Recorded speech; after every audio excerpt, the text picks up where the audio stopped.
Power star Pawan Kalyan అంటే టాలీవుడ్ ప్రేక్షకులు ఉర్రూతలూగిపోతారు. Pawan budget ఎలా ఉన్నా కూడా ఈయన పాపులారిటీతోనే భారీ సక్సెస్ లను సొంతం చేసుకుంటాడు. ఇటీవల పవన్ తదుపరి చిత్రంపై అంచనాలు మాత్రం తారాస్థాయిలోనే ఉన్నాయి. పవన్ తాజాగా త్రివిక్రమ్ దర్శకత్వంలో నటిస్తున్నాడు. ఈ చిత్రంలో పవన్ సరసన కీర్తి సురేష్ మరియు అను ఇమాన్యుయల్ హీరోయిన్లుగా నటిస్తున్నారు. పవన్ త్రివిక్రమ్ కాంబోలో ఇప్పటికే 2 చిత్రాలు వచ్చి బ్లాక్ బస్టర్ హిట్ అయ్యాయి. దాంతో ఈ చిత్రంపై కూడా అంచనాలు తారాస్థాయిలో ఉన్నాయి. ఈ చిత్రంతో ఎలాగైనా హిట్ కొట్టాలని పవన్ కసరత్తులు చేస్తున్నాడు.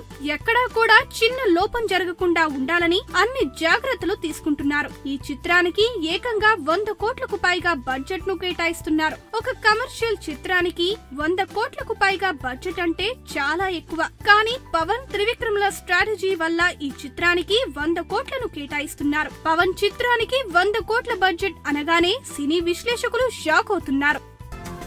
ఈ వీడియో గనుక మీకు నచ్చినట్టయితే లైక్ చేయండి, షేర్ చేయండి, సబ్స్క్రైబ్ చేసుకోండి.